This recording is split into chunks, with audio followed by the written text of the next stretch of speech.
I'm trying to go right here. I think this is what I want. Okay, so I'm going to back up just a little bit. Next week, I got the really controversial ones. Um, and so I want to figure on exactly how to do it. I've got this out of the way. I'm going to do an assignment. I think. Uh, and so I'm going to send it to you. Hopefully, when you wake up this morning, not only you got this video. By the way, I'm sitting outside with my cat, so if you hear me sniffing, I'm trying not to wake anybody up in the McKenzie house. So if you hear me sniffing, it's because I'm allergic to the cats, not because of other reasons that shall go unnamed. Let's see. So I'm going to start this right here. And let's see. I've completely forgotten how to work a PowerPoint. So here we go. All right, so this is backing up just a little bit for the half of the class that was gone to youth leadership, the last official day of class. So hey, if you were in class, fast forward through this. But it's a nice review too. So we're backing up, and what are we gonna do? All right, so let's just go through this right quick, and then I'm going to give you a little assignment, a little two-part assignment, and see how it works out. All right, that way we can start having some grades and maybe interacting a little bit more rather than me just sending this stuff out. Okay, so judicial restraint is the belief that courts should make policy that they should just call balls and strikes. That Supreme Court shouldn't be responsible whether or not gay marriage, abortion is legal, something like that. All right, tends to be Republicans that support it. So there's Bush and Clarence Thomas too. And another name for it, here, let's just change this right here. I need to get this in here. All right, let's put a slash, originalist. Originalist. Is that working? No, not great, but I have to do. All right, there I go again. Yeah, my wife, Miss McKenzie, she got on to me yesterday morning. She said I was sitting inside. Woke up the whole house. Sitting inside. So my solution right now is to go outside, but I'm allergic to the driveway, to the carport. So I don't know. I don't know what the answer is. All right. Let's see. They tend to believe in strict construction of the Constitution. That government should only do what's in the Constitution. All right, and they feel like state law should be respected, not overturned. All right, that judges shouldn't be making laws or policies. All right, so this was interesting. In California in 2008, to show you how quickly the gay marriage issue has moved. In 2008, the year Barack Obama was elected president, the state of California, in a referendum, the voters of California voted to amend the Constitution. I believe their state constitution to outlaw gay marriage. There in California. All right, and so then interest groups that disagreed with the decision sued the state, and the California Supreme Court overturned the decision. So, like folks who believe in the originalists would say, here you have, 50 million people, however many people live in California, and I think it may be 50 million, I can't remember, but it's a lot of people. And they spoke on an issue, but then you got 7 people on this California Supreme Court who overturned the voice of millions. So it's undemocratic. Is their argument. All right, and so the people's will shouldn't be overturned so cavalierly, I guess, is the argument there. All right, so there's a nice little review that goes with it. Okay, so answer those questions. And so then we're going to have activism. So, hey, this is everybody else. So the introduction wasn't but, 2 minutes there? Okay. Activism. All right. And so activism is a belief that judges should actively work for the ideals of fairness and equality. And so there's Earl Warren there. All right. And he was the Chief Justice of the Supreme Court that did Brown versus Board of Education. So in other words, you know, the problem the activists have with this, with originalism is, yeah, democracy, segregation was democratic, you know. We've kind of talked about that. So there's certain ideals that have got to be absolute bedrock, set in stone, regardless of whether or not they're popular. And so desegregation, fairness, and equality is one of those ideals. All right, they're Democrats who believe in liberal construction or loose construction. They believe in a living constitution that changes with the times. On the Scalia video that I'm going to send to you, Ginsburg, you know, she's interviewing. They had a real sweet friendship, and she says, you know, what did we the people mean in 1787? All right, didn't mean African Americans, didn't mean women. So these principles have got to evolve in certain ways, and so it's a living constitution. All right, the Constitution, if it's going to be applicable to today, it's got to be a living constitution. It's got to evolve. All right, and so there's Marshall, Thurgood Marshall, one of the leading activists ever on the court. He was the lawyer in Brown versus Board of Education. He was first African American on the court. Judges have to uphold fairness when the majority won't do it. Judges should protect minority rights from the tyranny of the majority. All right, so there's protesters about that Proposition 8. But again, rights are absolute. You know, the Bill of Rights is protecting things that might be unpopular. All right, so there's the values at stake. And so what's neat about it is, I don't know if this is going to work, sitting out here with a cat to do it, that all these are legitimate values that we believe in, part of our, I don't know, political heritage. Majority rule, you know, the originalists believe in that. Minority rights, the activists believe in that. Those are both important values. States' rights, you know, there's the originalist that I'm using interchangeably with restraint, and I think originalism might be a better word to use, really, versus federal power that has especially had to be used on behalf of minorities. All right, and legislative powers, the legislative branch versus the judicial power. All right. Note now everything's kind of flipped, you know, with somebody very conservative. You know, federalism issues really flip with somebody very conservative in the White House. All right. So there's those. All right. So decide. So here we go. All right. So here's your assignment. And I'm going to make it a two-parter.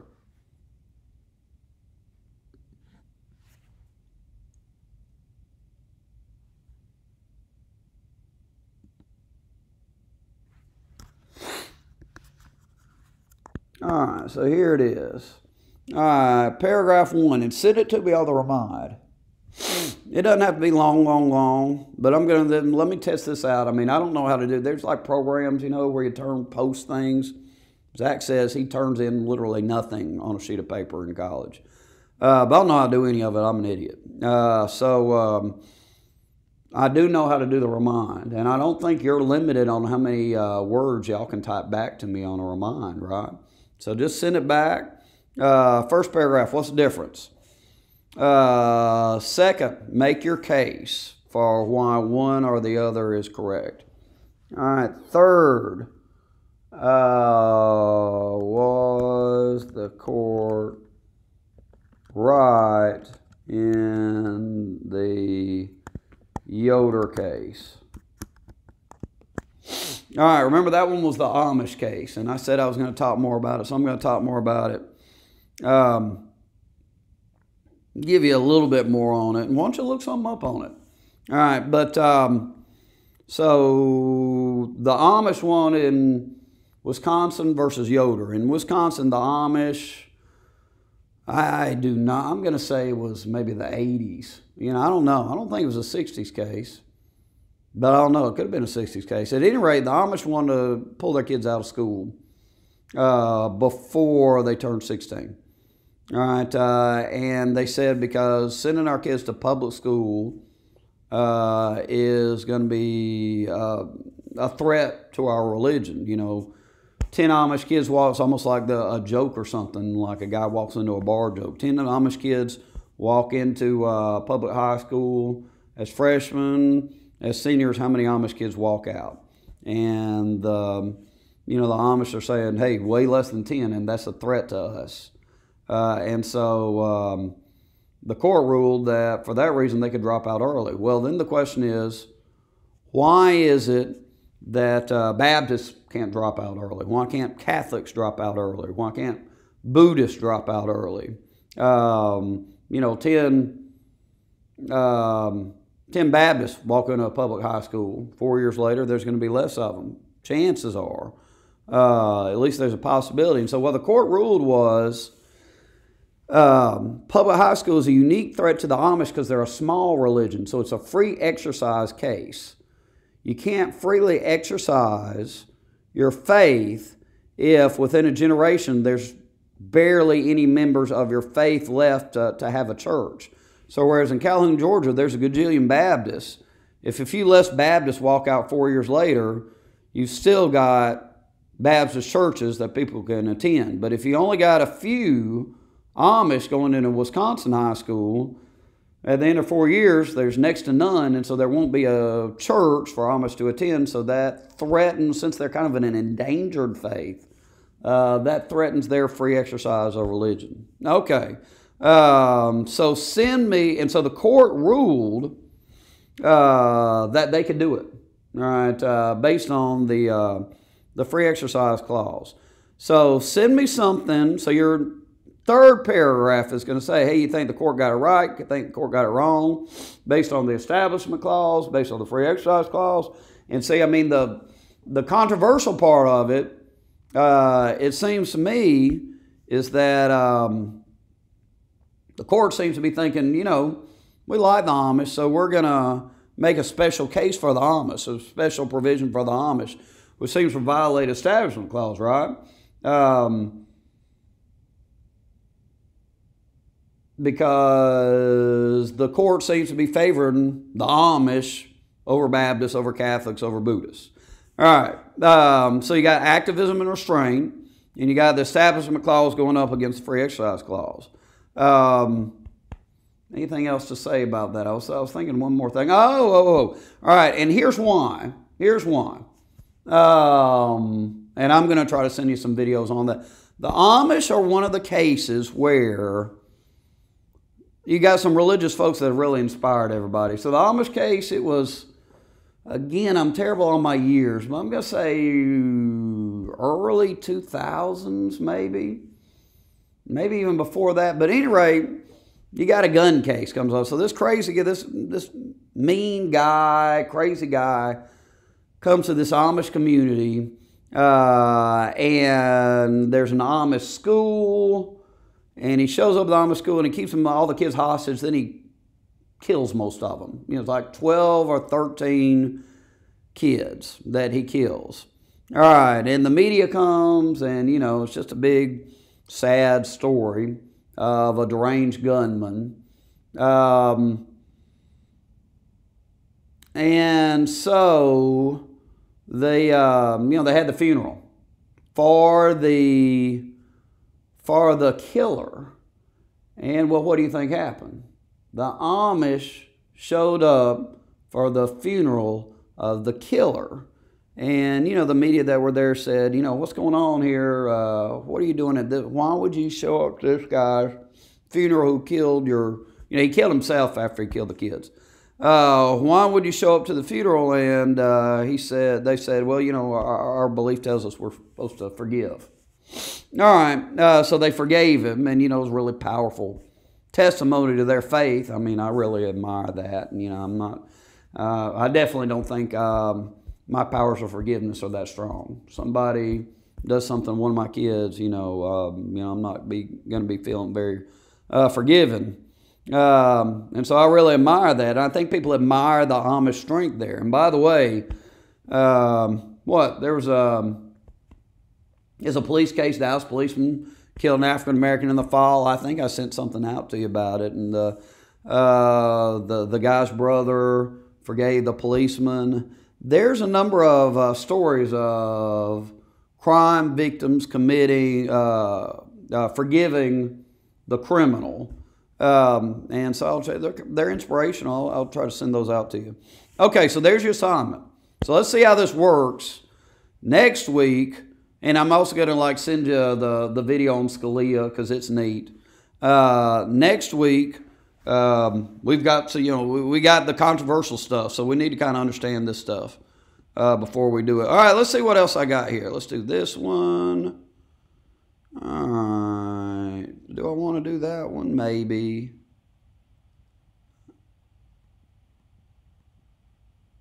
Okay. Yeah, let's finish this sucker up. All right. So this will finish up the court. All right. And then we'll go back to the civil liberties. All right. So we got models of judicial decision making. I mean, why do they decide the way they do? All right. So let's see if we can pull this sucker up. All right, so factor number one is the attitudinal model. It's just based on their ideology. Liberals are going to make liberal decisions. Conservatives going to make conservative decisions. So generally speaking, Scalia and Thomas. All right, make conservative decisions.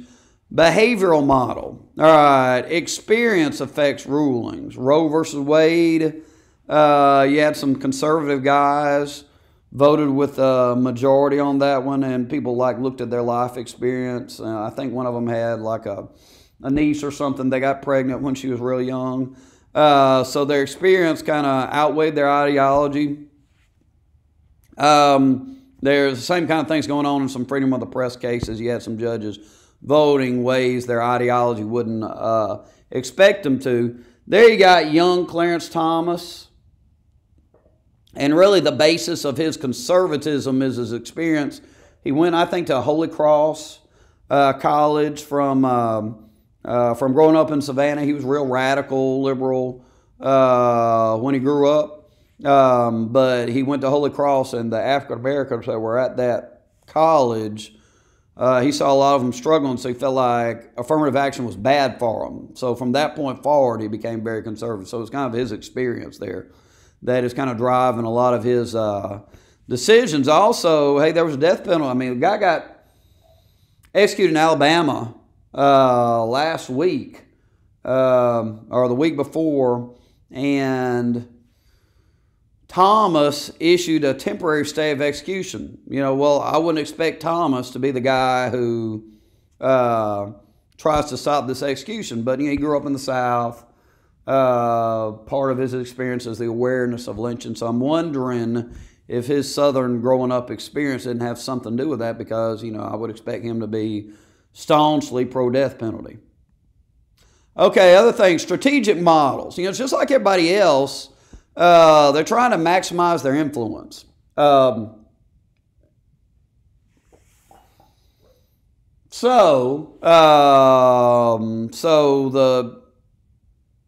If they know they're going to lose, they vote with a majority. They're trading votes, log rolling, because they want to have more influence on other issues if a particular issue is not that important to them. So they're strategic in their voting. All right, and then public opinion affects the court. The switch of nine that saved nine, that's Korematsu versus the U.S. Remember, that was World War II, the internment camp cases, and everybody's worried about what's going on fighting Japan and spying in World War II. So the court says that violating the Japanese American civil liberties is outweighed by the public interest at the moment. Okay. All right, here's you some controversy. All right, two things. Well, Brown, implementation. Just because the court rules doesn't mean it's going to be implemented right away. So Brown versus Board of Education 2, that was 1955, where it said, hey, the school's got to be desegregated with all deliberate speed. Well, it wasn't until that was 1955, wasn't until the 70s that the schools were really integrated. So remember the Titans taking place during the early 70s, during the Nixon years. You know, I went to an integrated school in the 80s, 60-40, white, black, and I don't think it had been integrated that long. And I think that kind of accounts for my experiences that, you know, really got me interested in, you know, race relations and coming out of that politics. I think, you know, the fact that I was going to a school that that was very integrated, but hadn't been very integrated for very long, had an impact on that. All right, and then okay, this one, Santa Fe versus Jane Doe, and we're going to see it in another slide. So it's an establishment clause case. And the court ruled that you can't have prayers at football games, high school football games. You know, it can't be coaches leading a prayer. It can't be kids leading a prayer from the press box. And you may be aware that that ruling has just been kind of ignored all over the South. You know, and so although the court ruled, people don't comply with it, and nothing has happened. All right, so kind of like Jackson and the Trail of Tears. Sometimes rulings just kind of get ignored. All right. All right, hey, I'm going to blow my nose. I'm sorry, that's gross. Ms. McKenzie says I'm really loud when I blow my nose. Sound like a car horn or something like that. All right, so hey, there's your questions. I'm going to sit here and ponder things. All right.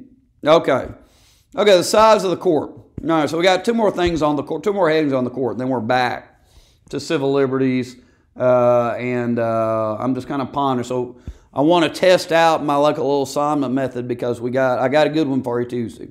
All right, good stuff for you coming Tuesday and Thursday of next week. Okay. By the way, hey, yeah, I'll send it. Hey, what are the best political shows on Netflix? You know, if you're binge viewing, well, West Wing's awfully good, very noble. Probably enjoy a little more if you're a Democrat than a Republican, but still awfully good. Everybody's trying to do the right thing. Parks and Recreation, local government, you know, sweet show, very happy show. All right, the gritty one on The Wire. Now, The Wire's on HBO. So you got to figure out a way to get The Wire. But, you know, it's been called the best show that was ever made about the inner city, bureaucracy, the media, Baltimore there. So good. All right, Article 103, Section 1, judicial powers the U.S. shall be invested in one Supreme Court and in such inferior courts as look at it. Congress may from time to time ordain and establish. So in other words, Congress sets the size of the court and creates these inferior courts. All right, so the Judiciary Act, you know, that remember Marbury versus Madison, part of it was declared unconstitutional. So the original Supreme Court had 6 people on it. All right, so then it got to 7 in 1807, 9 in 1837, and then 10 in 1863 during the Civil War. All right, and so then Congress, the radicals, cut 3 positions. So when 3 people died, retired, they didn't want Johnson appointing Southerners to the Supreme Court. So they cut, so it was down to 7.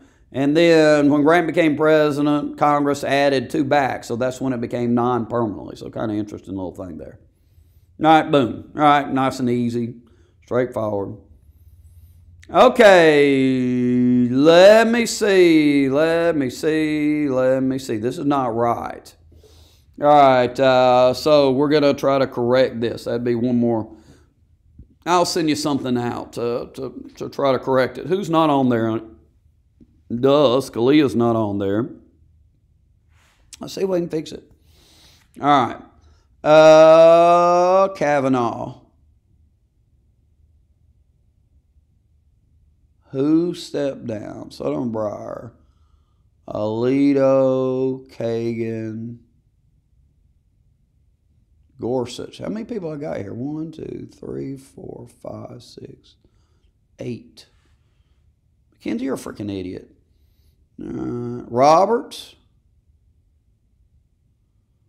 All right.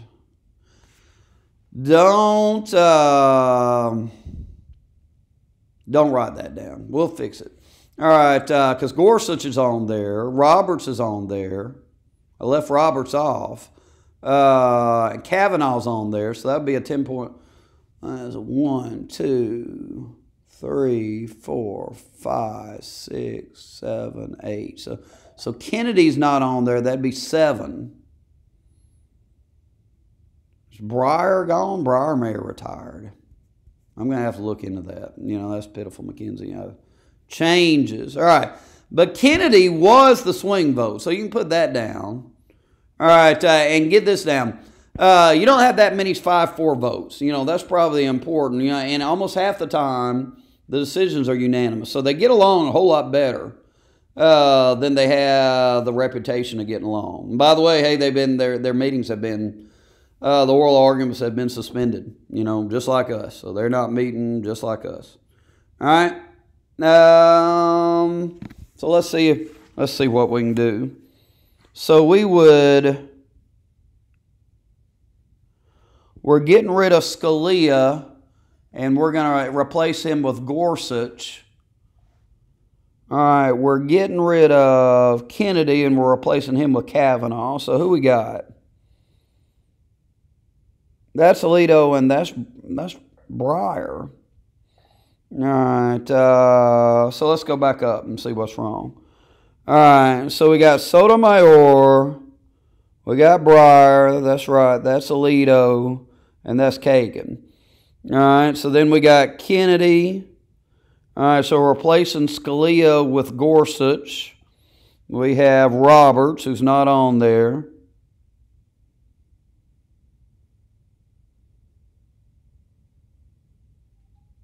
What did I say? We got Thomas. We've got Gorsuch. We've got Roberts. We have Kavanaugh. And we have Ginsburg. All right. So somebody, if we were sitting in class, somebody could tell me why I'm an idiot. But, you know, I'm not smart enough to figure out why. Okay. Let's see. Okay. If it's 5-4... it's more likely to split. You know, 14 of the 16 were traditionally. All right, and I mean, Kennedy was a big-time swing vote. You know, so barely more than half of the time he voted with conservatives, and he was kind of a libertarian vote. You know, so on the cultural stuff, he was more liberal. All right, there you go. That's it. All right, let's see what we got. I'm going to send this to you. Yada yada yada.